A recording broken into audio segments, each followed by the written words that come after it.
അത് തന്നെയായിരിക്കും ഇനിയിപ്പോൾ ബിജെപിയുടെ പൊളിറ്റിക്കൽ സ്ലോഗൻ. നാരി ശക്തി വന്ദൻ എന്നത് ബിജെപി ലക്ഷ്യമിട്ടിരുന്നു. 33% വനിതാ സംവരണം എന്നത് ബിജെപിയുടെ ആഗ്രഹവും ആശയവുമായിരുന്നു.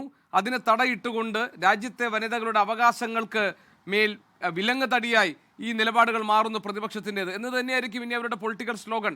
അതിന് പാകത്തിലുള്ള ഒരു വിശദീകരണമോ അതല്ലെങ്കിൽ ഏതെങ്കിലും തരത്തിലുള്ള പ്രഖ്യാപനമോ ഒക്കെ ആയിരിക്കാം ഒരുപക്ഷെ പ്രധാനമന്ത്രി ഇനി അല്പസമയത്തിനകം ഈ രാജ്യത്ത് അഭിസംബോധന ചെയ്യുമ്പോൾ പറയാൻ പോകുന്നത്. രാഷ്ട്രീയ നിരീക്ഷകർ അങ്ങനെ കൂടി പ്രതീക്ഷിക്കുന്നുണ്ട്.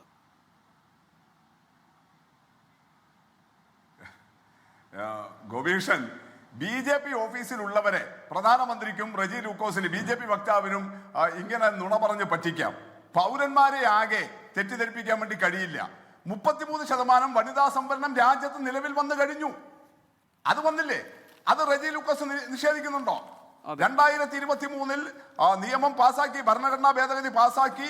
അത് നിങ്ങൾ കഴിഞ്ഞ ഏപ്രിൽ 16 നോട്ടിഫൈ ചെയ്തു എന്ന് പറഞ്ഞാൽ 33% വനിതാ സംവരണം ഈ രാജ്യത്ത് നടപ്പിലായി. അതിന് ഇന്ത്യയിലെ പ്രതിപക്ഷം ഉൾപ്പെടെ വോട്ട് ചെയ്തിട്ടുണ്ട്. പിന്നെ എങ്ങനെയാണ് ഈ നാരി ശക്തിയെ ഞങ്ങൾ എതിർത്തു, നാരി ശക്തി വന്ദനെ ഞങ്ങൾ എതിർത്തു എന്ന് പറയാൻ വേണ്ടി കഴിയുക?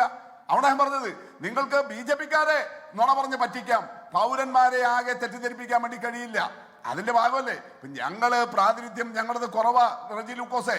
പക്ഷെ നോയിഡയിൽ അവകാശങ്ങൾക്ക് വേണ്ടി സമരം ചെയ്യുന്ന തൊഴിലാളികളെ കാണാൻ പോകുന്ന MA ബേബി എന്ന് പറയുന്ന CPM-ന്റെ ജനറൽ സെക്രട്ടറിയെ എന്തിനാണ് ആദിത്യനാഥിന്റെ പോലീസ് തടയുന്നത്? എന്തിനാ UP-യിലെ പോലീസ് ഞങ്ങളുടെ MP-മാരെ 3 ആളേ ഉള്ളൂ, ആ MP-മാരെ തടഞ്ഞു വെച്ചത്? ഞങ്ങൾ എണ്ണത്തിൽ കുറവാണെങ്കിലും റജി ലൂക്കോസ് നേരത്തെ ഈ പാർട്ടിയിലുണ്ട്, അത് അറിയാമല്ലോ.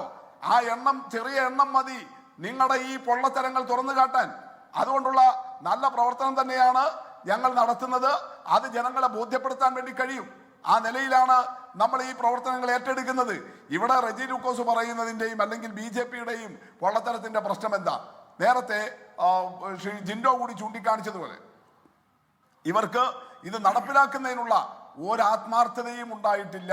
ഇത് അങ്ങേയറ്റം ഒരു പൊളിറ്റിക്കൽ ഗിമ്മിക്കായിട്ട് കൊണ്ടുവന്നതാണ്. ഇവിടെ ഏറ്റവും അപകടകരമായ പ്രശ്നം എന്താ?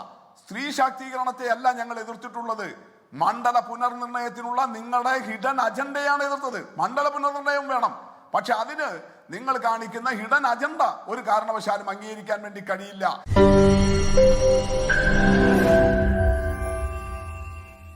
ലോകത്തെവിടെയായാലും ഏത് സമയത്തും 24 വാർത്തകളും ഓഗ്മെന്റഡ് റിയാലിറ്റി പാക്കേജുകളും എക്സ്പ്ലെയിനറുകളും വിശദമായി കാണാൻ ഞങ്ങളുടെ YouTube ചാനൽ നിങ്ങൾക്ക് സബ്സ്ക്രൈബ് ചെയ്യാം.